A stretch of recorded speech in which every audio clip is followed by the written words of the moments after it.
Welcome to the Grand Central Sports Hub, episode 10.5. We've been at this over 2 months already.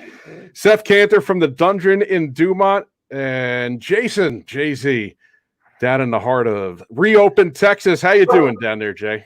Doing great. Feels like we just started this yesterday. We're at episode 10.5. My goodness. 10.5.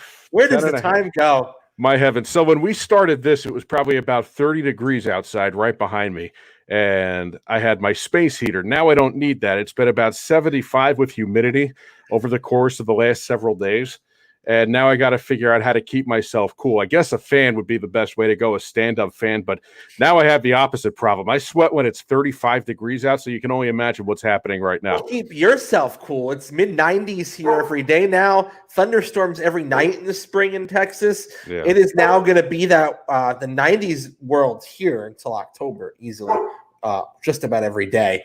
So I need my electric bill just doubled this month. Yeah. I'm on my fifth shirt today. today. I told you before the show I took a pre-show shower. Yeah, you have to. Disgusting. When it's 100 degrees out there, I have a laundry cycle going right across the other wall, so I might have to go in and get another shirt after Travis is on. But we start with... you doing a wardrobe change tonight? A wardrobe change, yes. I won't have any wardrobe malfunctions, I guarantee you that. Oh, thank God. I went with, it's not a Mets hat. I went with the classic New York Giants hat tonight. That's legitimate right there. So how many comments have we already gotten about that being a Mets hat, though? I mean, so I was deciding what to wear. I had a Yankees polo, but I went with this one because I didn't want to wear a Yankees polo and a New York Giants hat together because, they played each other back in the day. So I went with my ECAC shirt and I went with my New York Giants hat, because I didn't want two baseball teams to clash. You're very thoughtful with your wear. I've got a That's Baseball Susan shirt on tonight. Well, topical for our topic. Yes, that we're mentioning baseball because we have a problem, I think. Yes, a lot of Corona spending. Before we dive into our guest, we got a great guest tonight, Travis Demers, the Portland Trail Blazers radio play-by-play voice, also a host on Rip City Radio, afternoon drive out there, 6:20 a.m. We're going to have Travis in just a few minutes. We're going to talk about baseball, and this just seems to get worse and worse by the day. But I'm going to take a slightly different tone on this. So the owners made their financial offer. It's not revenue sharing. To me, it's worse than revenue sharing. When you have guys like Mike Trout, who would have made $19 million prorated, and now this deal, Trout would only make $6 million. You can't have the preeminent star of your game making just $6 million. I look at the owner's offer as the start of the negotiation. I'm not going to bore you with how I do my corporate sales business with the New York Boulders, but that is my primary job. So I'd like to think that I know a thing or two about negotiations. I'm not trying to say selling sponsorships at Palisades Credit Union Park is the same as the Major League Owners and Players Union negotiating a deal, but negotiating 101, when you make the first offer, you're always going for something that you're not going to get, right? So when I'm pitching a sponsorship deal, let's say it's $100,000 sponsorship deal.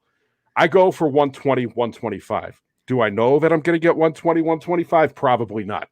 I'll probably have to settle for 100 or a little bit less than that. So for me, I don't look at the owner's first proposal as an end-all be-all where the sides aren't going to negotiate and the players aren't even going to re-engage.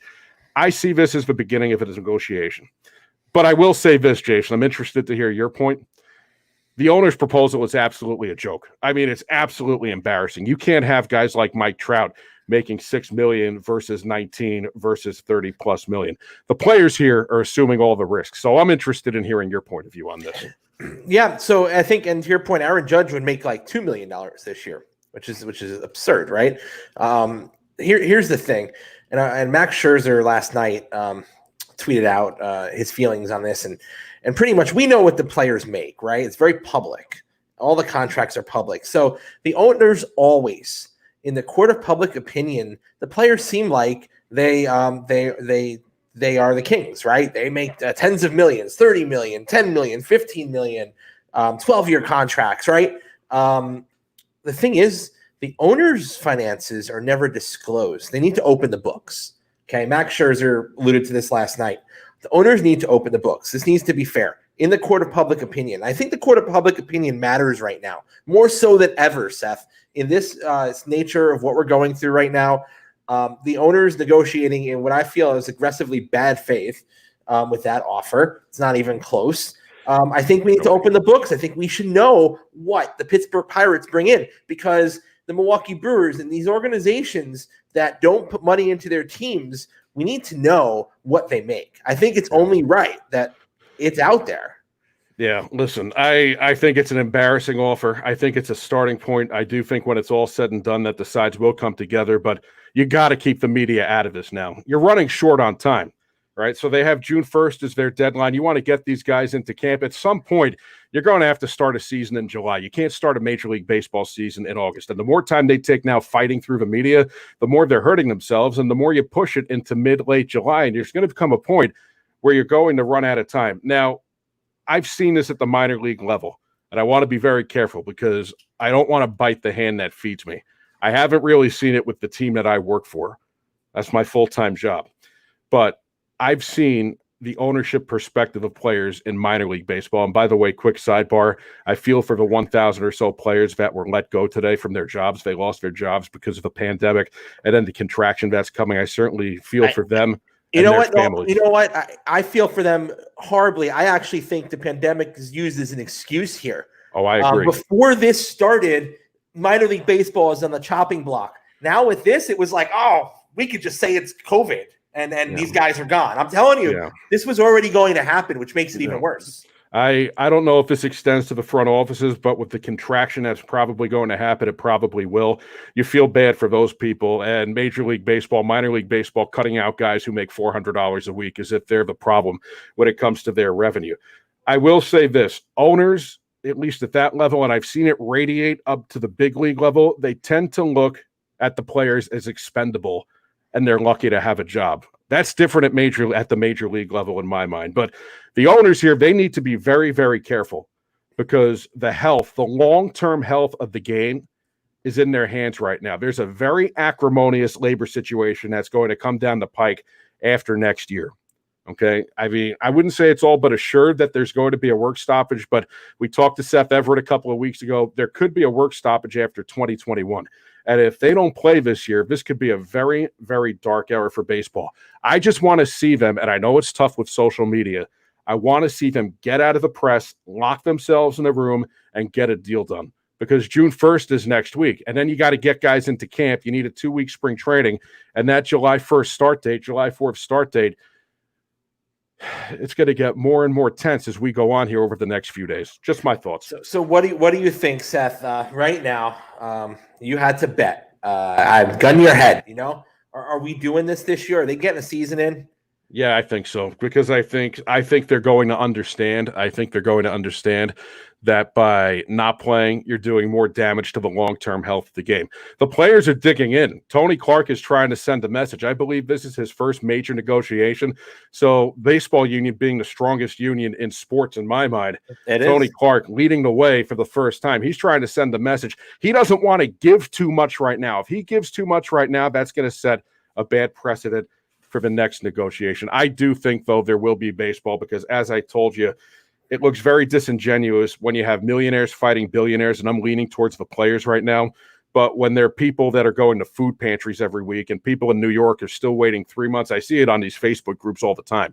There are people in New York that are waiting 3 months on unemployment. Now, these people don't care. They need a distraction. Yeah, I mean, I think we will, but I got to tell you, it's got to come together. It's got to come together fast. And I don't think they're even close. So we'll revisit this every week. I know it's going to sound like a broken record, but hey, here we are. Why don't we bring in Travis? I'm sure that Travis Demers has a few things to say about this. Travis, welcome, the radio play-by-play voice of the Portland Trail Blazers, afternoon drive host on Rip City Radio, Portland's 6:20 a.m. And Travis, about 25 years ago at this time, you and I were getting ready to go to West Point baseball camp, and we were both getting screamed at, me more so than you, because you're a lot better than I am. And here we are now chasing the dream on radio. It's great to see you once again. It's great to see you too. Good to see you guys and good to talk to you. And Seth, when you asked me to come on, I thought of this box that I had that had all these pictures in it, and I found this This one is from 1998. Oh boy. Yes. I'll put this up here. There we go. Yeah, right there. Yeah. Oh, there he is. There's you and me right next Look at to that each guy. other. Side by side. 1998, side by side at West Point. We both had the military haircuts going on too. Yes, we did. We were all ready for it. By the way, the name of our team that week was the Mets. The Mets. We were the Mets. Yeah. Coach Joe Sotolano at the time was giving me a hard time because I wasn't running fast enough. And I remember him shouting. Yeah, he did. He was running bleachers at Mikey Stadium, and I was just struggling to get up the first baseline. So, right. So, Travis, I'm sure that you're talking about this on your show every day. What do you make of where baseball stands right now? You know, it's tough. I mean, out here in Portland, we don't have a major league team. We do have minor league baseball. I've been working with the Hillsborough Hops for the last few years. And, you know, we're focused more on the NBA. But, you know, I love baseball. I want to see baseball back. And, you know, from afar, the players and owners can't seem to figure things out. You've got the owners who want to take more money away from the players and have revenue sharing. The players saying we didn't collectively bargain for that. And they're kind of at a standstill saying, you know, what Max Scherzer, you know, said, and you guys were talking about that a few minutes ago, that, you know, don't even bother coming to us if you want to take more of our money. Somebody's got to budge. Otherwise, this could end up being, you know, catastrophic for baseball in the long run. Yeah, I agree. So let's talk about the NBA. That's your world. And the NBA seems to be getting closer to potentially playing in Orlando, the One Hub site. What's your reaction to that plan? Of all of the options that you could have, none of them are good options, right? And you know, Adam Silver even said that. We're going to basically pick the best bad option.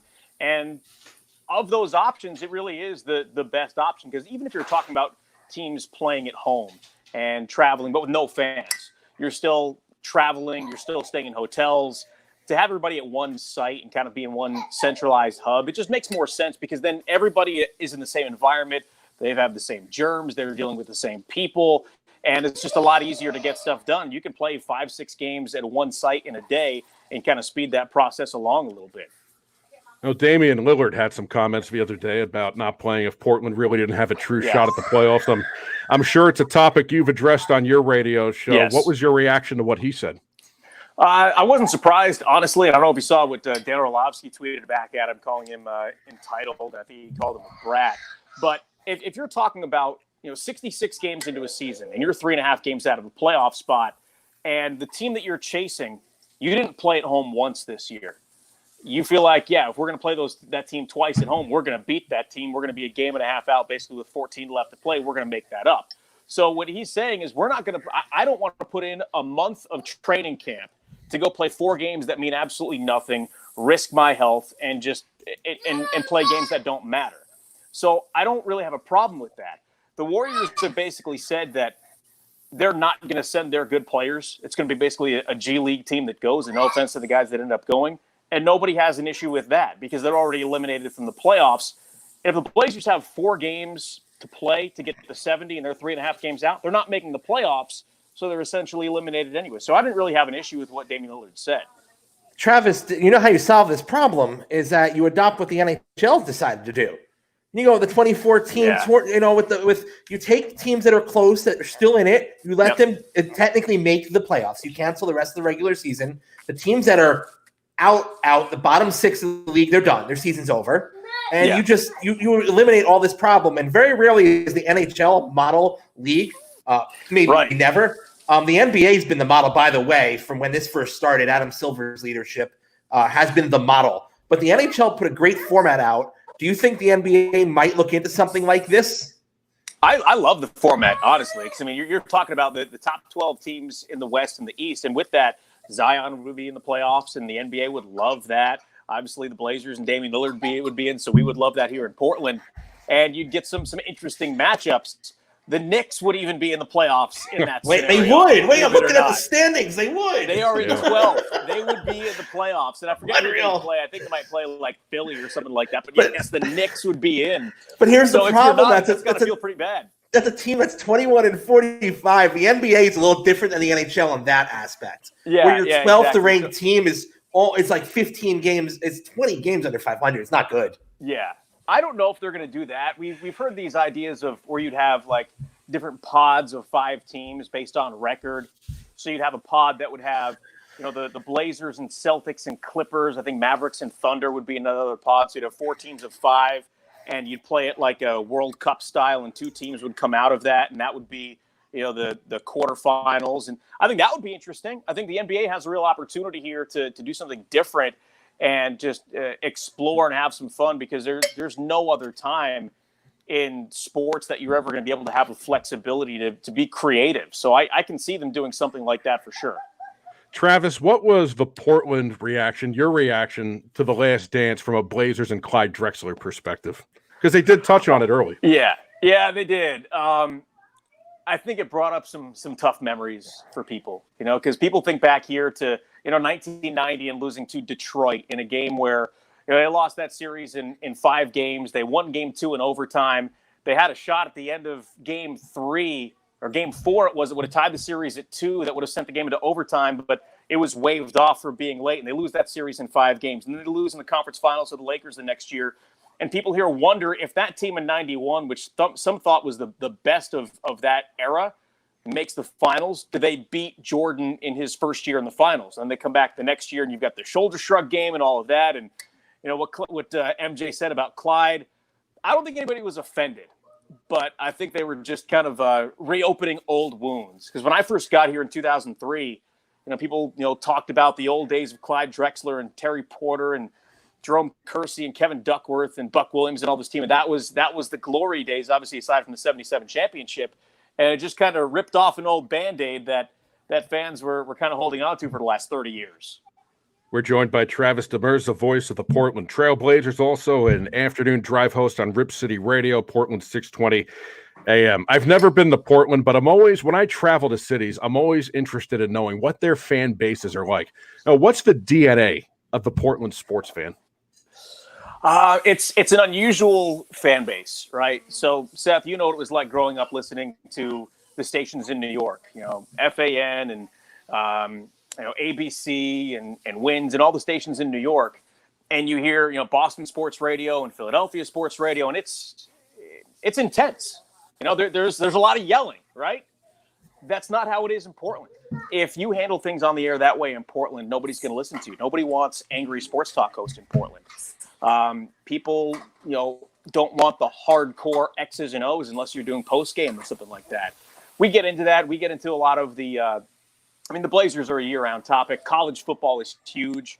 People love talking about Ducks and Beaver football, the NFL. We do a little bit of baseball, but it's mainly the NBA and college football. But people are so much more laid back, and they don't want that in-your-face, scream about the GM, scream about the coach type of radio that I grew up on. So it was an adjustment for me for sure. Jason? So in the Northwest, we're talking about Portland.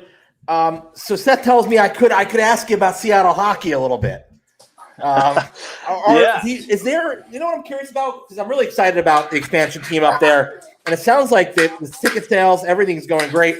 Is there an appetite for a Portland fan to go up to watch those games? There is. There definitely is. So we have a WHL team out here, the Portland Winterhawks. And some great players have come through here. Even Mark Messier played here back in the day. And they're a junior hockey team that has 16, 17, and 18-year-old kids, and they draw really, really well.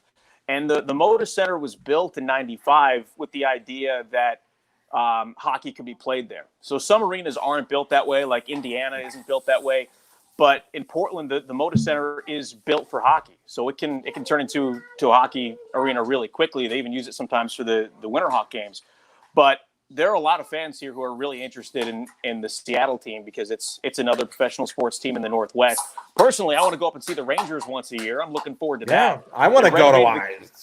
Yeah, I want to go to Vegas and check out a game there. The atmosphere there is incredible. But they were just about to announce the name of the team right before all this started, and they pushed it back. And I heard the Kraken was the leader in the clubhouse, which that would be interesting. Just imagine some of the signage that fans would have at opposing games. But there is definitely an appetite for it here in Portland. I'll tell you, I've done Vegas. I did Rangers Nights the first season. Oh, you did? Oh, it's outstanding. It combines my two favorite things, Vegas and hockey. I mean, it's like you can roll out of the casino, you walk into the arena. It's just the most amazing thing ever. I got to check that out sometime. You have to go. So it sounds like Seattle's got a great catchment for fans. Brings me to the next. Would you think basketball could return Yeah, I do. There's talk about expansion, and I'm just hearing what everybody else is hearing. I don't have any inside information, but there's an idea that because the NBA is losing money, that there might be more of an interest in expanding. And Seattle would make a ton of sense. The fan base there, it's not like the Sonics left because they didn't get enough fan support. People in Seattle loved the Sonics. And the TV voice of the Blazers, Kevin Calabro, was the radio voice of the Sonics forever. And he had the opportunity to go to Oklahoma City, and he said, thanks, no thanks. And even he's still bitter about it. They would do really well. They would draw really well. They're renovating Key Arena. I don't know if they're keeping the same name or not, but they're renovating that arena for the hockey team. I can definitely see sometime in the future where you've got basketball back in Seattle, and we would love it here because that rivalry between Portland and Seattle, the closest team we have to us here is Sacramento. And that's 400 miles or so. So to have a team, right up I-5 a couple hours away would be great. And it'd be better for travel too. And, I wasn't traveling with the team back then, but what I've heard is that you traded the two closest cities that we had, Seattle and Vancouver, for Memphis and Oklahoma City, as far away as you could get. There's no natural rival. No, there isn't. It'd be nice to have that again. Speaking of rivals, I got one more hypothetical for sports. Baseball in Portland. It always comes up, right? Is there a local? We're far away. I'm a native New Yorker. I live in Texas. I don't know what's going on out there. Seth's in New Jersey. What is the talk? Is there talk? There is a huge movement, the MLB to PDX movement. There's a group called the Portland Diamond Project that Russell Wilson is a part of. Darwin Barney, who played his high school ball here, is a part of. And I don't know if anybody actually knows where the money is coming from on that, but they've purchased land. They're looking into building a stadium. There's been talks with, according to reports, Oakland and Tampa and even the Diamondbacks as far as moving. Some of that is, some of that could be leverage, but Major League Baseball isn't going to expand until places like Tampa and Oakland and Arizona with their stadium situations get everything figured out. So the play will be the leverage so those teams are happy so baseball can expand. And, to put another team on the West Coast, put a travel partner in with the Mariners, it would make a ton of sense, and people here would love it. It'd be great. Travis Demers, the radio voice of the Portland Trail Blazers. What's it like walking into an NBA arena 82 nights a year? It's awesome. I haven't done it 82 nights a year yet. This would have been my first year doing it 82 games, and we got cut short after 66. But, I kind of pinch myself almost every night. Like, I look around, I'm like, this is my job? Like, I get to do this every night. There's nothing like it. I love baseball. I've called baseball games. I've called football. I've done hockey, horse racing, all kinds of stuff. But there's nothing like a big moment in an NBA game. A big three, or, Damian Lillard scoring 61, the 4 overtime game we had in the playoffs last year against Denver. I mean, those things are really hard to duplicate in any other sport. And just the energy of the arena, the people that I work with, I mean, it's an absolute dream job. I wouldn't want to do anything else. I'm so lucky to have this job. See, I agree, and I'm interested in your perspective, but when we were young, the Knicks were a great team. They probably were the best thing New York City had going for quite a few years. In my mind, the Knicks, when they go well, they're the heartbeat of New York City. And I think in my mind, New York's a basketball town, to your point. So, I would agree with you. I mean, look at Rucker Park and everything that comes out of there. I mean, there's a reason why New York is perceived as such a hotbed of basketball, because it is, and so many great players come from there. They don't end up going to St. John's anymore, but a lot of them come from New York City. We didn't talk a lot about this when we went to baseball camp. We were just in the midst of being 15, 16 years old and worrying about teenage problems. But, I'm willing to bet that our lists are kind of similar. Who are your favorite broadcasters growing up? Growing up, I would listen to John Sterling do the Yankees because I was a Yankees fan. I would listen to Bob Murphy with the Mets if the Yankees are playing a day game and the Mets are playing at night. But on the radio, I always listened to John Sterling. On TV, I loved Jack Buck because he was doing the World Series when I was 10, 11 years old in 91 and 90, and then Sean McDonough in 92. I love those guys. Bob Papa doing Giants games. Marv Albert, though, I mean, Marv was doing Knicks and Rangers games at the same time.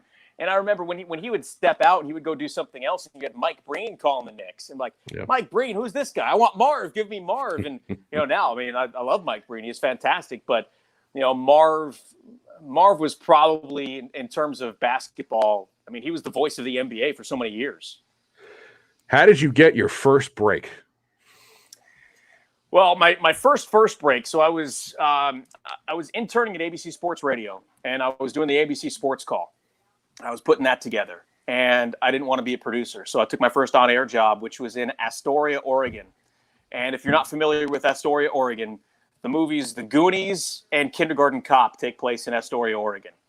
The Ring also, but so you're talking small town. So I moved 3,000 miles away when I was 21 for $50 a week to call high school football in Astoria. It was 2003, and that was my first on-air job professionally that I was getting paid for. And when I drove out cross country, and I saw where Portland was, I saw where Astoria was. There's about 100 miles in between, and I'm thinking, all right, I'm going to pick somewhere in the middle, and I'll live there. I'll do the once a week game out on the coast, and then I'll find a job in Portland. I drove through the middle area and just kept going. I wasn't going to live there. So I ended up living in Portland, commuting about 100 miles once a week for $50 to do high school football and then basketball. And I got a job as a board op running Mariners games for one of the stations in Portland. And that's kind of how I got in there. When I was applying to colleges, there were a few in the New York metropolitan area and upstate New York that obviously caught my eye. So Syracuse, where you went, LIU Post, Plattsburgh, Ithaca College, where I went to school. What drew you to LIU Post? What was it about the school that made you feel good and comfortable? The radio station and the opportunity to be on the air right away. And also I tried to play baseball, which didn't work out so great. I played the fall semester, and that was the end of that. I like to say I retired to the booth, but we all know that's not what really happened. But the opportunity to get on the air right away. I was on the air my second semester, freshman year, just because there was a radio station there, but there wasn't a whole lot of demand, and there was no sports at that time on the radio. So I kind of helped build that up, and I was doing play-by-play my sophomore year, and I ended up doing it for 3 years. So I just had an opportunity to it's like being promised playing time as a freshman as opposed to going to Alabama and having to sit for a year or two. It was that kind of situation. Yeah, that's what drew me to Ithaca. You could get on the air right away. I think it was a very valuable experience. Jason? I usually ask, we have a broadcaster on. I'm always curious. Basketball right now is your wheelhouse, but if there was one sport you haven't really had a chance to call yet, and you had a chance at it, what would it be? Man, that's tough, because I've done a little bit of everything. I've done minor league baseball, college baseball. I've done professional lacrosse. Nice. I've done horse racing, which, by the way, if you've never tried being a horse track announcer, it is the hardest thing that you could possibly think of. I was terrible at it, and I don't think anyone would ever ask me to do it again. God, I was bad. It sounds amazing, though. Like, what an experience! How not a lot of people can say they've done it, right? That's an experience. I did it for 6 weeks when the track announcer at Portland Meadows left to go to Cincinnati, and they needed someone to fill in. So like, hey, can you do this? I'm like, yeah, I can do that, no problem. But you got 10 races in one day, and you're trying to memorize all these horses' names because you don't have time to look down at your paper, and you can't see the numbers on the sides of the horse because they're blocked by the jockeys. So you have to try and memorize what colors all the jockeys are wearing, and then forget it and do it again. It was a disaster. Baseball. I'd love to someday do some more baseball. I've done short season single A baseball. I've done college baseball for the University of Portland, and I love it. I wonder if it would be different at the highest level. I don't know if I'll ever get that opportunity. That might be a pipe dream. I don't know, but I love calling basketball. There's nothing like it. Let's get that baseball expansion team for you. Let's do it. Yeah, maybe just get a couple of games over the summer as like the number 3 guy or something. Yeah. Travis, you'd appreciate this. That horse racing story reminds me of a time I did some Army stuff, some men's basketball, women's basketball, some soccer, and Rich DeMarco, the play-by-play voice for the Army football team, men's basketball team, gets to me about 2 days before, and he says, "What do you think about doing an Army-Navy game?" So I'm like, "Yeah, that would be great." He says, "Well, it's a wrestling match," and I'd never called wrestling. Never, but I wasn't going to say no because opportunities in this industry are few and far between. So I was lucky. I had a color commentator He was the former coach of the team from about 10 years ago, and he did all the talking, and I gave the time and score, and I was so lucky for having him that day. Wow. So, I don't know how some of these guys do it. Like, there's a guy out here, Rich Burke, who's the full-time announcer for the Hillsborough Hops. He did the Portland Beavers when they were AAA, and he did some Olympic stuff, and he works for the Pac-12 network. And he does stuff like swimming and volleyball. Like, I know absolutely nothing about those sports. So to me, the guys who can do everything and do it well, they're really impressive to me. Absolutely, without question. What would your advice be to young sportscasters? It's a different industry now than when we started. It really What would you is. tell them? Stick with it, and you guys can both understand this. I mean, they say you've never worked in radio until you've been fired. Well, I've been laid off a couple of times. I don't know if that's the correct term, but there are a lot of obstacles, and there are a lot of people who are really, really good. But there aren't a lot of people who are willing to stay with it, whether they have a family, a wife, kids, maybe they don't have the means to make $11 an hour, or when we were starting out, it was $7 an hour. If it's something that you're really passionate about and it's something that you love doing, you got to stick with it. Because I had multiple opportunities where I could have called it quits. I lost my job in 2014, and I went almost a full year without a job, and I couldn't get a call back from anywhere. And I was applying to small markets, and I wasn't sure what was going to happen. And the opportunity at Rip City Radio came up, but I'm really glad I stuck with it. Find a way to, if you want to be on the air, find somewhere you can be on the air. Because if you get stuck doing something you don't want to do, you might never get the chance to do what you want to do. Well, you're a man of many hats, and you also have a very successful afternoon drive show out there. So being on the programming side, because I know you're the assistant PD out there too, what are the ingredients for a successful afternoon drive show from where you sit? Yeah, so I was the assistant PD for about 3.5 years, and I gave that up when I got the Blazers job last fall, which I don't know how I would have been able to do all of that. It's tough because, the rating system, it's such a small sample. If you have the PPM, which we do, and I think in our demo, there are like 200 people that have meters. So you're going off of the meters. That is such a small sample of who your target audience is, that it's hard to really get a read on that. So you can't base it off of phone calls. You can't base it off of digital. Appointment setting has become such an important part of it, because with the way that the clock and the PPM works is you get credit for 5 minutes. If somebody listens for 5 minutes out of 15, you get credit for that quarter hour. Right. So you've got to make sure that the breaks are structured correctly, that you stay on time, that you have that you pay off what you tease. So if you say you're going to get to a topic at 3:45, you better get to that topic at 3:45, because if you come on and you BS for a little while, well, somebody that wants to hear what you're talking about, they're not going to sit in their car and listen to it. Right. So, I mean, there are great hosts all over the place, but finding the right formula to manage the clock, I know it's kind of it's not the sexiest way of putting it, but it really does make a difference in making a show successful. Just a couple of more from me, Travis. What would you say? What do you enjoy most about the medium, radio itself? I've had the opportunity to do TV. I've done basketball on TV. I've done baseball on TV. My radio show is on TV. What I like about radio is just the creativity of it.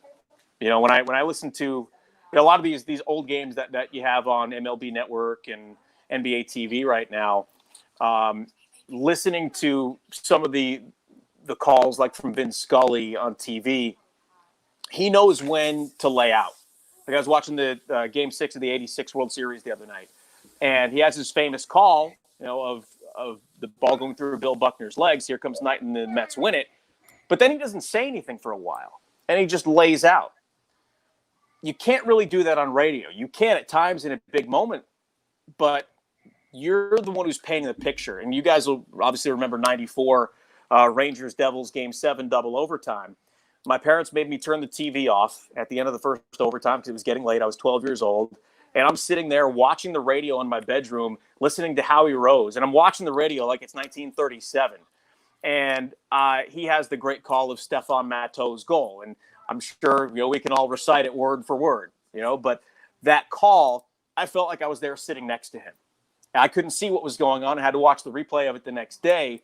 But being drawn in and being able to paint the picture in my mind, listening to Howie Rose have that incredible, iconic call, that's how I look at it, is I want someone to be listening and feel like they're there with me and be their eyes and be able to paint those pictures that they can't otherwise see. And to me, that's what makes radio so great, is that you are all that the listener has.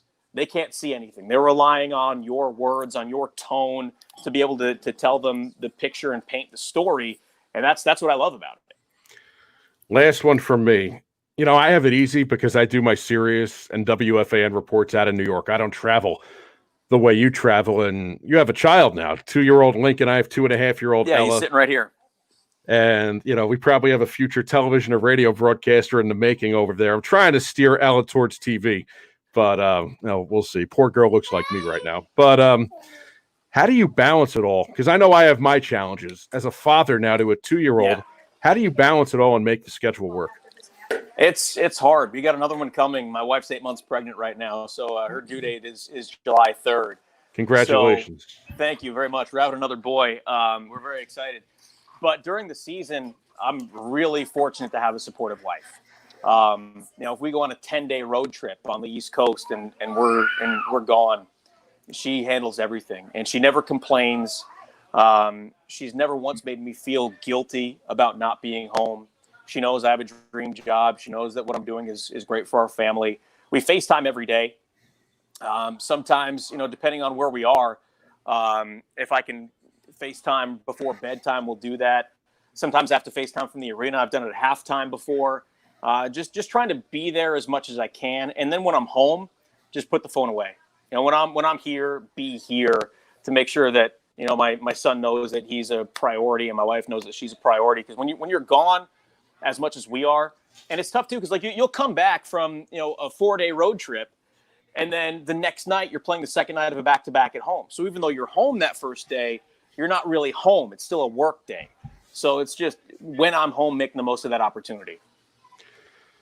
Travis, I'm rooting for your success from afar. I mean, I know it's been a while since we've seen each other face to face, and that picture was probably the last time, but I see you on Facebook, and I'm really proud of all you've accomplished, and you're one of the good guys, and I just root for your future success. Really well done by you. I really appreciate you saying that. Thank you for thinking of me and having me on, and next time I come to New York, I don't know when that's going to be, but next time we play the Knicks or the Nets, it'd be great to catch up. And where in Texas are you? I'm in Austin. I'm here in right here in South Central Texas. So Okay. no, it's you got to drive 3 hours to get baseball or hockey in the case of Dallas. So I can go up to Arlington. I can go to Houston for baseball, but I can't just go to the ballpark. Well, I have AAA, which is great. The Round Rock Express, which is wonderful. Right. Not this year, but normal. Travis, if you ever have any issues flying through Texas, Jason's your guy. Okay, Jason's that's good your to know. I'll keep that in mind. Because he is a pretty high up guy with the Austin Bergstrom International Airport. I'll give you his phone number after we get off the air. Awesome. Travis, I'll let you get back. Joining. Thank you so much. Guys, thanks so much. I appreciate it. Keep in touch. We'll talk soon. Absolutely. Travis Demers of the Portland Trail Blazers radio team, the voice of the Portland Trail Blazers. Jason, sorry to name drop you there. I'm going to knock on you real quick. We talked about your hat to start the broadcast. I just got a message. Seth's Mets hat is killing me. Maybe the color contrast on Dom's computer is off slightly this evening. New York baseball Giants. He said, "Oh shit, I didn't realize." You got me. I shouldn't have name dropped you there. That was bad. I just got you back. But you know what? I mean, Travis and I, you know, we had a few years there. We were, you know, good buds at West Point baseball camp, and you know, they wrote us pretty good there. We're all the better for it. And it's funny, we never really talked about what we wanted to do and what we wanted to pursue. But the fact that we're both sportscasters now, I think that's pretty neat. It's pretty cool. And he gave us some good insight. You know, I don't have too much insight when it comes to the DNA of the fans up in the Pacific Northwest. So I thought that was a nice, interesting perspective that we don't usually get. No, you know what? It's nice to break out every now and then of our conclave of New York sports. It was very insightful, and I was very interested to hear about the Seattle hockey team, Portland baseball, maybe one day, right? So it's fun. It's fun. So before we bring in Diamond Dan, this is your world. Hockey's your world. What do you make of the NHL's return to play plan, 2014 playoff format with 2 hub cities, TBD? So, we were talking about being innovative this year. Crazy times call for crazy solutions, right? And now hearing some of the things the NBA has concerns about, I think the NHL did a great job being unique. I don't want to see the games messed with, right? I want to see the games played the right way and played with the same rules they've always had. But changing a playoff format, or in baseball's case, maybe divisionals or alignment for a year, things like that to get you through not a full season, they're smart. And I think the NHL doing a 24-team playoff is really smart. You had some teams that could have made it, and then you have some teams that are way out of it. So don't finish the regular season in its true form. We don't need the Devils playing or the Senators playing or the Red Wings playing. But to have the Rangers and the Hurricanes in the first round, 2 teams that, are on the cusp of the playoffs, listen, that's great. And so it should be highly entertaining. I'll pump the brakes slightly, Seth, though. The only thing is, as much as I love the format, and I think the NHL is a leader here, a couple things. They don't know which cities are quarantining in just yet. I think they'll figure that out. Honestly, I think they'll figure it out. The NHL Players Association's already agreed to all those kind of terms. There's no real big issues, but just with health and places opening back up, they said that they won't even begin training camp, which is phase 3 of the reopening, until like the second week of July at the earliest. So we've got some time here. So we'll dive in deeper when it gets closer. But knowing that they have a format agreed upon, financials are fine. There's no issues there. The season's already been played. So we'll get it. Does it get to a point, and I know Bettman said we'll bring Dan in a couple of seconds.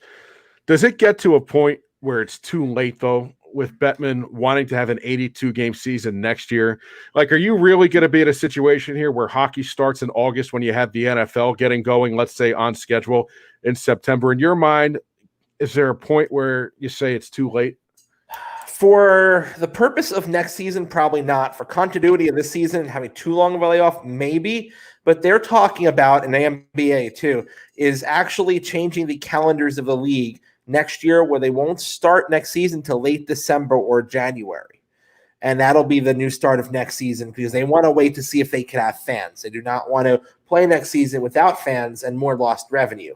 So they're thinking also of looking at that in a permanent structure, where going forward there will be less interaction with football, and starting the seasons for both hockey and basketball in late December or January. And to be honest with you, it's not the worst idea. Who other than the biggest fans, right? I'll say hockey, I'll watch from September. But who's really watching hockey till December? I'll tell you this, I'm not ready for basketball in late October. I'm not. To me, the start of basketball season's Christmas. So if the NBA started at Christmas, I'd be perfectly fine with that. Hockey, it's hard for me to get into hockey before Christmas as well. That's really the first benchmark for me, being a casual fan. So if they started around that time, who knows? This might actually end up restructuring their schedule. This is what you do. You start basketball on Christmas Day, your opening day. They own it, right? Yeah. Nuts. You start hockey on New Year's Day, because now it's become a thing with the outdoor game. You start hockey on New Year's Day. This could be a thing. This could be. It might end up working out. Let's bring in Diamond Dan, who I'm sure has a few things to say about this. Hey, Hamilton, Massachusetts. Hello, gentlemen. What attire do we have tonight, good sir? So we're borrowing from Barstool once again, following the great MJ. You know, they cribbed his. Everybody grabbed onto that one line about gambling, and now everybody's making T-shirts, and of course, suckers who are stuck at home are buying them. So wait, do you have 2 of these? Do you have 2 of these gambling shirts? I do, but one was from RotoWare, which is your shirt, where your shirt is from. Shout out to those guys there, because I saw it on ESPN or something like that, and then you had to buy it because it's awesome. And so it's true. I don't have a gambling problem. I have a competition problem. Well, you've been very busy because we had Tiger Phil. Let's talk about Tiger Phil. And then Tiger Peyton beating Phil and Manning, beating Phil and Brady. I got to tell you, it was nice to see the human side of Tom Brady. There's actually something Tom Brady's not very good at. What, with getting dressed, like Splitting your pants? splitting his pants. We've all been there, Tommy. I know how it feels. Last week, buddy. Yeah, man, I'm not a multi-million-dollar Super Bowl champion MVP person, but to be honest, I love golf, obviously, and last Sunday I didn't watch a minute of it. I'll be honest with you. I just I don't know why, but I caught some highlights and I kind of followed it on my phone, but the numbers weren't good enough to really warrant a wager. Probably would have taken Phil and Tom, but because they were getting the odds as opposed to giving. But I guess I was more excited about NASCAR and the 600 that night. I had before we pivot, just a legitimate question on this presentation of golf as a television sport, and the purists are gonna lynch me for this. I mean, it's not gonna be popular, but Seth, you watched, right? So yeah. Do you think some of what we saw can transition into regular presentation? I thought it was great. I thought going inside the golf cart. I thought going inside the golf cart was terrific. I thought it was a brilliant move. I don't know why they can't do that in the PGA. Dan, you follow the PGA more than I do. Do you think that's doable? I think it's going to depend on what people want, because if you go, I've been to a number of PGA events and some majors. I guess I've just been to the U.S. Open a couple times. But what you find in those galleries is a sense of decorum, sort of an unwritten rule about how the fans, or as they say at Augusta, the patrons are supposed to act. Things you don't say to the play, you don't interact with the players, you don't ask for autographs, you don't reach for handshakes, you don't say what is it, mashed potato on every drive. It's just, don't be that guy, right? So there's sort of an unwritten rule. It's a gentleman's game. It's a gentleman's business in a way. So I think last year during the season you had the wager, right, between Phil and Tiger, and they shot it out on pay-per-view, and it was no holds barred. I think there is an audience for that. I just think there's a time and place for it as well. And kudos to those guys, because right now is that time and place, because people don't, you can't go to an event when the tour comes by by wherever you live. Maybe it's best for an annual special, like you're saying. You do this once a year, twice a year. You pick a good day for it. I think that would probably be its sweet spot, right? It's like the NHL, right? The outdoor game. They started doing too many of them for a couple of years. It's like 4 or 5 of them. You just do one, New Year's Day, done. Sometimes less is more. So maybe that is the good call for this. But it was fun. It was great. I mean, to that point, though, not to beat the horse, but the golf in general, right, has like a generational problem. Younger guys don't want to play golf unless they see a business aspect or something like that. It takes a long time. They haven't discovered drinking 18 beers on a golf course yet. Or they're just too weak and snowflake-ish to actually carry them around in their bag with them. But part of that generational problem is trying to be. You had that when Tiger sort of fell off the wagon, right? Our generation, everybody loves Tiger. They all wear red on Sundays.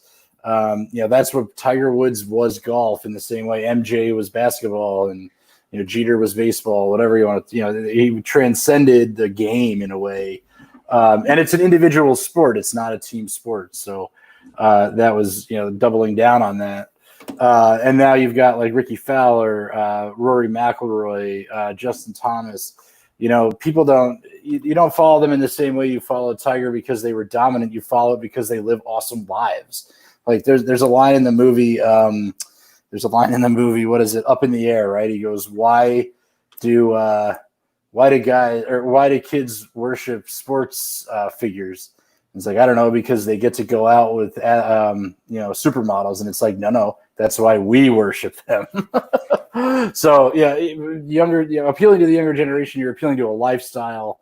Not sure that's connecting. So maybe making it more interactive would help. I don't know. That's up for the TV guys to decide. No, I think any way you can personalize it's great. Obviously, on the tour, you can't go into the cart because they don't ride carts on the tour. But maybe they should. Maybe they don't wear shorts either. People like people Maybe like they should go look for their own balls too, like Brady was doing. I'll tell you what, I didn't feel so bad. Like if Tiger Woods could hit the side of the barn or hit it into the trees, it gives me some hope too. Yeah, but the conditions were bad. There were a couple of holes. First hole, that was no better than a first hole that we do. Like I said to you guys, there's no way this makes it 18. I mean, they were playing in a monsoon, but it was for charity. They raised $20 million, and it's amazing. I mean, if they could raise $20 million playing golf for about 4 or 5 hours, I think it's going to be incumbent on the sports that return to do similar things as well, because you see the power of sports and the connection that it has to people. So I do think when they start playing again, I am sure that these leagues are very PR conscious and they want to do some good. Except baseball. Well, baseball. Maybe the owners should pony up $10,000 for every home run their team hits. Okay? No. You want to get back into the good graces? Do something like that. You bunch of aside from the fact that it's the right thing to do, I mean, you'd think that that's something they'd probably want to be involved in. All right, Dan, so you've been a busy guy. We have a lot to get to with you, but it's more than just NASCAR right now. The NHL could be coming back as early as, let's say, mid-July, and the odds are out on teams to win the Stanley Cup. And what's your thought as you take a look at some of the lines that are out there right now? Well, it's interesting, and once again, this is for entertainment, informational purposes only. But I've been using the DraftKings Sportsbook and Casino now that is available on your phone in the state of New Jersey and the state of New Hampshire. I've noticed that since we've been doing this public service here on the show, the Sportsbook and the lines are starting to fill up. So we've got Bundesliga now. We got Bundesliga 2. It's not just minor league ping pong from Taiwan or something like that. It's we're starting to fill up with some sports. So we got some NFL futures, and now we've got the NHL is going to announce that they're going to think about coming back. Of course, they're going to lay down some lines for it. It's great. So initially, here we go. Right. So Jason took some of my thunder. He laid some track here in terms of what we're looking at: 24 teams, 2 cities, Eastern and Western Conference split. The last games were played, believe it or not, on March 11th of 2020. Doesn't seem like it was that long ago, but it sure does feel like it was that long ago, right? So yeah, it does. One day the season was going, and there were hot teams, and there were not so hot teams, and there were good teams, and there were bad teams, and then one day the season stopped, and now we're here. It's May 28th. It's my mom's birthday, by the way, so happy birthday, Mom. Happy birthday, Jessica Sadowski. There you go. Thank you. We got the boys on Zoom earlier, gave her a nice happy birthday message. But, and she would tell me that, it's crazy to start talking about sports that aren't possibly going to happen. But, like Jason said, training camps might not be back until early July. So like you guys are saying, you're talking about an early August start. That would inform me probably that those cities would be, well, until yesterday, were probably Minneapolis, maybe Seattle. I don't know. Pick another city in the north, Chicago. No, the weather, Dan. It's 2020. They could keep ice frozen in Vegas, and it's part 2. No fans in the building, so the building's not warm. Well, that's true, and you also have to worry about what's going on in each particular state at the time. So maybe the South is the right answer. I don't know. Anyhow, going back to the end of the season, the Bruins, the Boston Bruins, right here in town, had the best record in hockey at 44, 14, and 12. I want to say they ended the season with 100 points. So the nearest team behind them was the defending champion St. Louis Blues with 94 points at the top of the Western Conference. So behind the Bruins, and there were 12 games to go in the season. So my pick that I'm getting to, unfortunately, is not something I would usually have to, would not usually endorse. But we were talking earlier about hot teams, right? And you had the Washington Capitals, the Lightning, and the Flyers. The Flyers coming in 4th right now in the Eastern Conference with 89 points, and then the Penguins right behind them. The Flyers finished that run when hockey went away with 14 wins, 4 losses, and a tie. The Flyers were scorching hot, and they were the story of the NHL when the season was suspended. So I don't, the thing about, you take numbers like that are very impressive, and they were a hot team. The Rangers had Mika Zibanejad was, I think, if not, 1 or 2 goals away from the goal lead. And I think Pasternak and Alex Ovechkin ended up with the gold title. And I don't know if the Bruins actually win a President's Cup this year for an amended season, but you've got hot teams, you got good teams.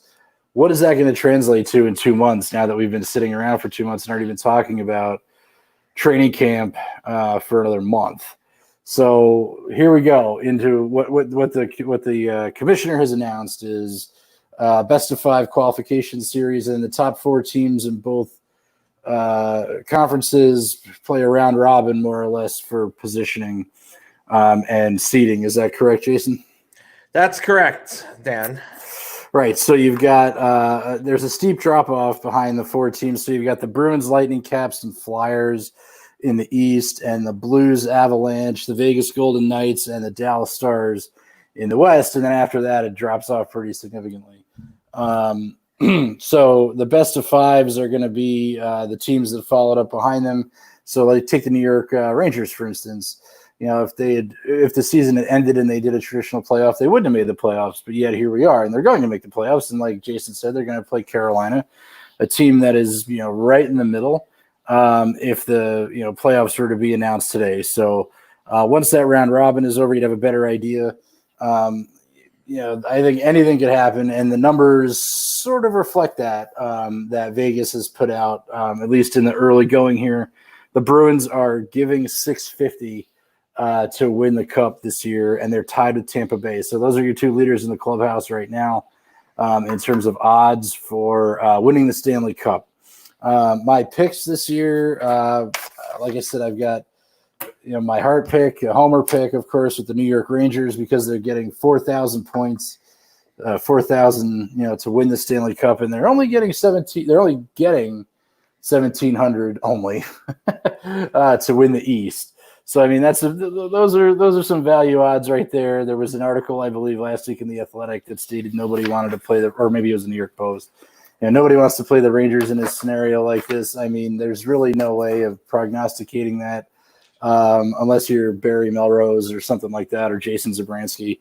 And in the West, you've got the Avalanche. I like the Avalanche, the Blues. So here's the thing: is there a slump? Is there a champion slump after you take 3, 4, 5 months off when you played good hockey all season? I don't know. In the West, It's a level. Nothing matters. It's level. You can't predict. Right. So I mean, the Avalanche are playing good hockey towards the end. They're getting $750 to win the Cup, $350 to win the West. Excuse me. I like that bet. And for Jason, I'll go with the Vegas Golden Knights getting $800 to win the Cup and $300 for the West, which is a weird gap, and that's why I like the Avs. At $750 and $350 to win the West. I mean, you get some value there if you're really looking for the long game.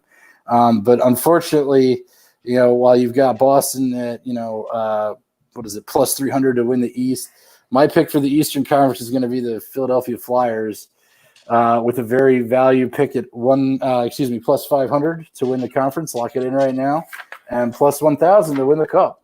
So, I mean, if this is the Flyers, you can say what you want about Philadelphia and about the team, but they played some really awesome hockey down the end of the stretch there. And that was noteworthy, right? So did the Rangers, I would say. And they were coalescing, and the Rangers were making a run, and they were going to sneak in and be that team.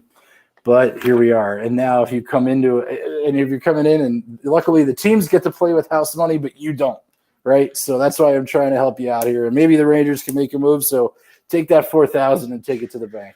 Alain Vigneault winning the Cup. I would vomit on site. You just made Jason's into the day. Cup. So thanks for depressing my night here. At least Del Zotto won't be there. I want to dig into this with you guys very quickly. I mean, I know it's tough to predict because we haven't seen it in a couple of months. Let's look at both conferences. Start with the East right now.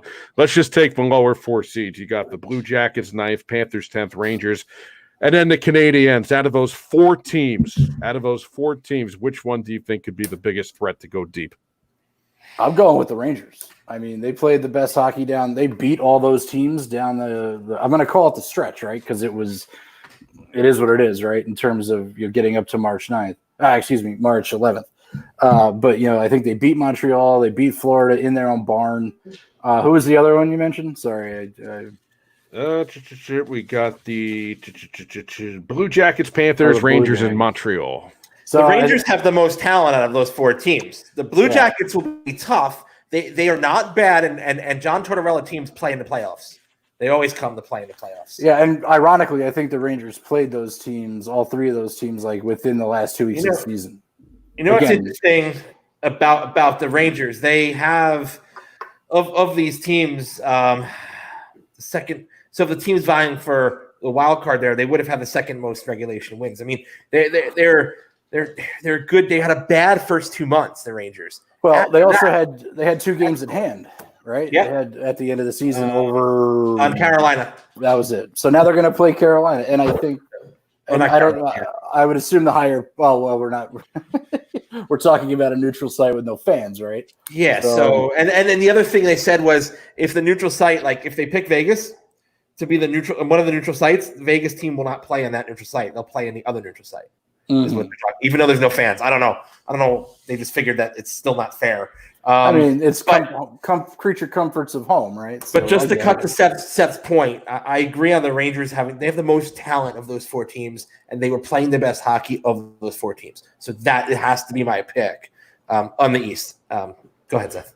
How about out west? Jets, Wild, Coyotes, Blackhawks. Well, I mean, I know Chicago was coming at the end too. You know, they were on the move. I think Winnipeg is a dangerous team. I don't really know that much about the Western Conference. And if you look at like the point totals, again, minus the Blues, you know, most of the better teams at the end of the amended season are in the Eastern Conference.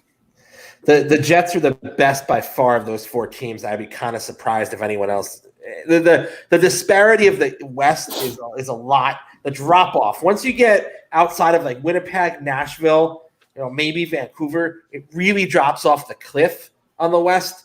So I think the Jets have the best by far there. The East, the parity of the East is a little more. That's why it's tighter. It's really hard to predict.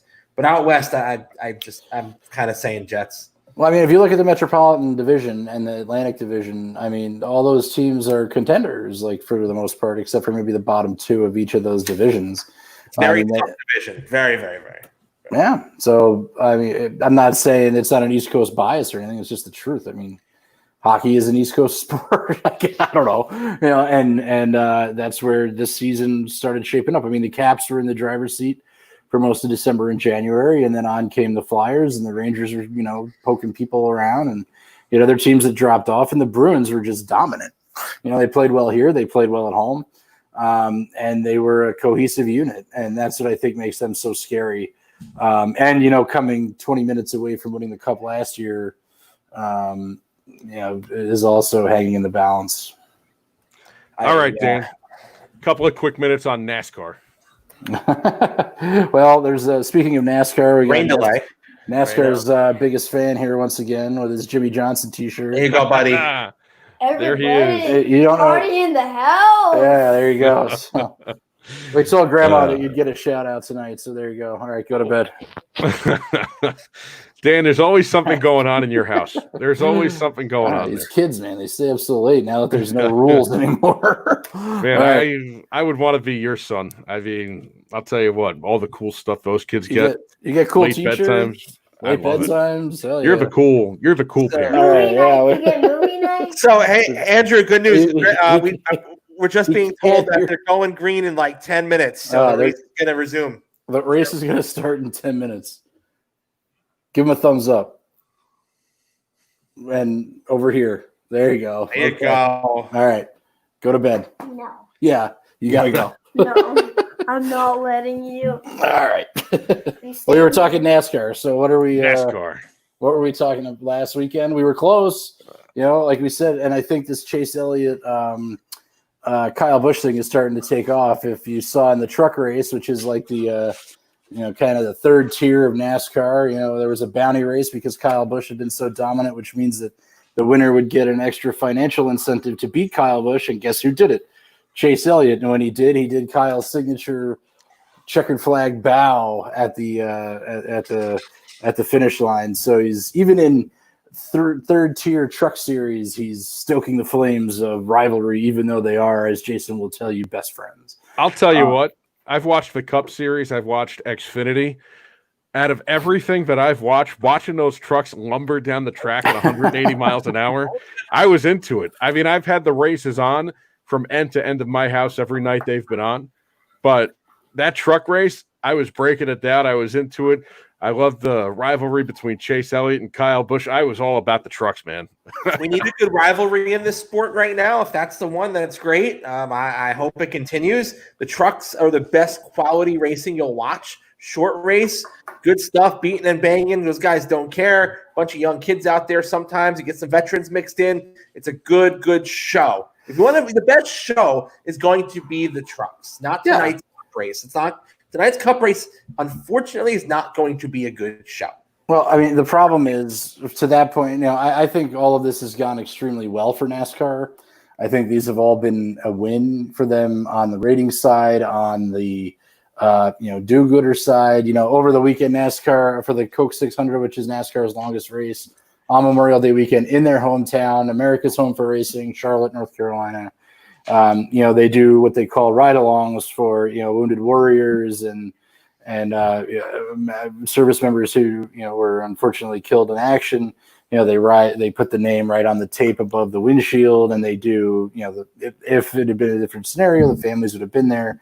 NASCAR does an exceptional job, with our warfighters and peacekeepers across the country and at all their races, inviting them to the track, getting them involved with the drivers. The drivers do great things with them.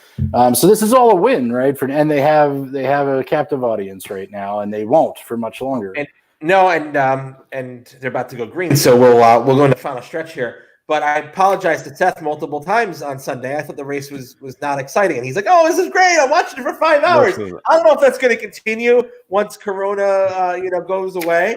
But it was a good sign because Seth is not a diehard NASCAR fan. I watched the whole damn thing. I haven't waned. Just having a live event on in my house. I mean, there are only so many reruns of classic sports that I can watch. Yeah, I mean, just having – there's a certain type of vibe that having a live event on in your house just has. And that really, it's captured my attention. And I've said this before. I've always rotated. I've had my 4 sports, right? Baseball, basketball, football, hockey. You want to jockey them around a little bit, maybe not necessarily in that order. My 5th sport has either been racing, it's been horse racing, it's been tennis, it's been golf, whatever's hot at the time. Now, I would say NASCAR, and I'll know this for sure if and when everything returns, but NASCAR's kind of entrenched as that 5th sport for me. I think the true test is going to be when baseball and everything else comes back. Am I still going to pay attention? But right now, I'm believing it. And if I'm going as far to watch truck races, you know what? It shows me that maybe there's something to it. Maybe there's some NASCAR fandom in me here. Hank says hi. I mean, I agree. And it's like I said, I mean, you had what were the numbers we highlighted last week? 37% was a new audience. The growth in even if it's an anomaly, right? I mean, the growth from Daytona to Phoenix, largest audience for a NASCAR race in 3-4 years, 5 years, was the race at Darlington, but 2 Sundays ago. And I mean, it felt like Christmas. It was like there was anticipation. Because there was also a worry that it could go wrong or that, it wasn't going to be that entertaining. And it was a knockout. It was a ratings boon for NASCAR. I mean, granted, racing very quickly, again, in the same track, with some dicey weather probably impacted their numbers on the Tuesday or whatever it was race that followed that. But then, keeping the tradition of the Coke 600 in Charlotte with the military salute, and then of course all of the swag that comes with that, and the marketing that they can tie into that, that's important as continuity. I think that would be it for any sport. I think their presentation is incredibly well done in terms of the patriotism and the way the event's scripted from start to finish, how they weave everything in so nicely. I think it's a terrific presentation. I like it for more than just the racing. I think the way they put together the show from start to finish is fantastic. Well, we're just gonna have to get Seth over to a track soon once fans are allowed to come back, aren't we, Dan? We were supposed to go. I told you a few weeks ago, first weekend in May, we were supposed to go to Dover, the three of us. And I went through the process in March of starting to clear things out of my phone, and I forgot to clear that out. And it was like sticking a knife right in my back. We were going to have a boys' weekend in Dover, and boom, here I am stuck in the dungeon in Dumont. Slot machines and car racing. Yeah. As of right now, New Hampshire Motor Speedway, July 21st, is on the calendar. So we'll see what happens. But I don't know about New Hampshire. New Hampshire has a problem with people coming from Massachusetts and New York into the state for recreation and other purposes. They're not too stoked about New Yorkers and Massachusetts, Rhode Islanders, whatever, bringing their diseases into their beautiful state. So we'll see what happens. Keep out. Seth, do you have any this day in history? No, not this week. There are a couple of features. There are a couple of features and segments because we talked about it after last week and we had fun with the start, bench, and cut segment over the last few weeks. But I think we all agreed that we wanted to have a more efficient show. And Jason's programming idea, you should be the program director because I mentioned doing a start, bench, and cut for logos this week. But you said, why don't we give Dan more time? There's a lot of fun you could have with that. But you said, why don't we give Dan a little more time because the sports world is slowly coming back. Wanted to give Dan time with two sports, NHL and NASCAR, and I think that worked out well. So we wanted to be more efficient and user-friendly. No, and I mean, if we're laying odds here, if Vegas is ready to go, we're ready to go, right? I mean, that's how it's going to be at the Sports Hub here at the Grand Central Sports Hub. If you want to lay a bet right now on something that it might not even happen, go for it. I encourage you to do that. I don't know how to get your money back, but what's the over/under on how many shirts Seth is going to Corona by tonight after we get off the air? What's the over/under on number of beers you've had? How many shirts? How many? Oh, so he's going on RotoWare tonight. He's going to get like 6 shirts. Man. Oh, I did. I've actually the other night I sat in my chair and I added up. So it was hats last week. I have all these damn hats now. I don't want to know. And now this week I sat in my chair and I added up how many t-shirts I've bought over the course of the last week, and it's come to 9 t-shirts. I went on a binge the other night. Not a drinking binge. I went on a binge where I went to the Ithaca College team store, the bookstore. And I went a little nuts on the Ithaca College's online store website. That's all right. My alma mater's gear. Yeah, I mean, it's not like you're buying stuff from Alabama. I don't do that for John Jay. Well, I mean, technically the discount only applies to graduates, Jason. Hi-oh. Sorry about that. It was too easy. Oh, Wow. Sorry, buddy. So I went on this new site. I'm giving somebody else a plug now. I went on this site that I found. That was really well timed. I wasn't going to go that way, but you did. That was good. All right. I'm sorry. So what's one of the t-shirt websites? I tried to burn the school, you burned me. This site, Homage, Homage. Yeah. They're big in the Midwest. And what was the one that Jason gave me today? You gave me one today where you got the That's Baseball Susan shirt. RotoWare. Yeah. So that's going to be the one that I go on to next. I already have things in the cart, and my chair's waiting for me. Oh, it's great. The site is really good. I got my gambling competition shirt in my closet now. Yeah. So, and what I'll say about RotoWare too is that they must with the Savages thing took off last year. Oh, they're racing. All right. Well, but when the Savages thing took off last year, everybody wanted to make a Savages shirt, right, and make sure they got it into the Yankees' hands.